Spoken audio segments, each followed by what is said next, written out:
On est en train d'introduire une distinction entre des fondateurs, des même qui sont essentiels, sur des gens qui travaillent en effet pas 35 heures, mais bon, ça se compte même pas, c'est du 24 heures sur 24, etc.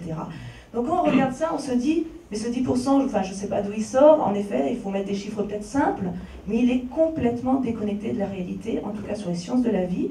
Ce sont des business models qui sont très capitalistiques, en effet on investit beaucoup, donc les fondateurs sont dilués. Ces fondateurs n'atteignent jamais 10% pendant 2 ans, c'est quasiment impossible. Sauf si, en fait je vais vous dire une chose, sauf si l'amorçage est très long, enfin voilà, je veux dire, en général ce ne sont pas les meilleures histoires où finalement les fondateurs peuvent l'avoir. Parce que le succès d'une société, c'est qu'elle puisse se développer rapidement, qu'elle puisse lever des fonds importants rapidement, et qu'elle puisse sortir rapidement. Donc on est en train de casser tout l'écosystème.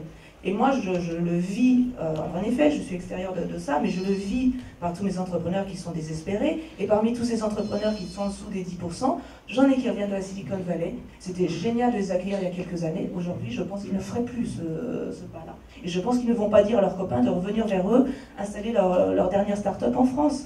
Donc c'est un gâchis formidable. Et j'en ai d'autres qui ont vendu, qui viennent de recréer. Je ne sais pas s'ils vont rester. Et je ne sais pas si les prochaines qui vont créer seront ici.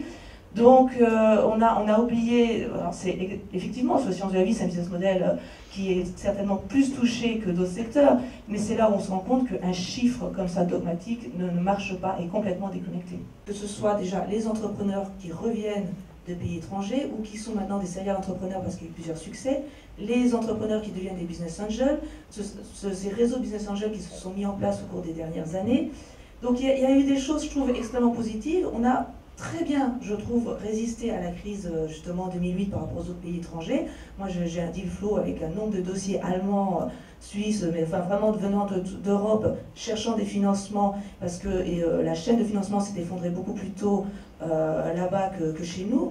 Donc nous, on a pu supporter, enfin je veux dire vraiment soutenir nos sociétés de façon active. Et nos sociétés aujourd'hui sont encore plus mûres, donc je veux dire, sont encore plus prêtes pour une sortie.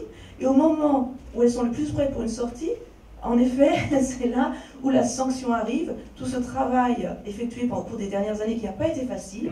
On ne sort pas d'une année, voilà, on n'a pas eu de cercle tellement positif, etc. Je pense qu'on a plutôt eu des années de galère, sur lesquelles tout le monde a bien bossé. Et vraiment, moi, quand je vois le portefeuille, je me dis, ouais, c'est du bon boulot, c'est des super boîtes.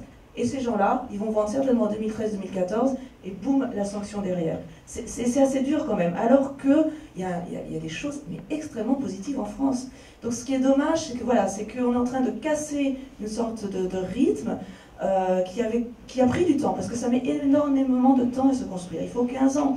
Donc on peut détruire ça très très vite si on ne fait pas attention, et c'est pour ça que ces prochaines semaines et mois sont extrêmement importants pour ne pas décourager totalement ces entrepreneurs, parce que c'est eux qui sont le modèle des futures générations. Et ça ne va pas se recréer en 2 ans ou 3 ans derrière.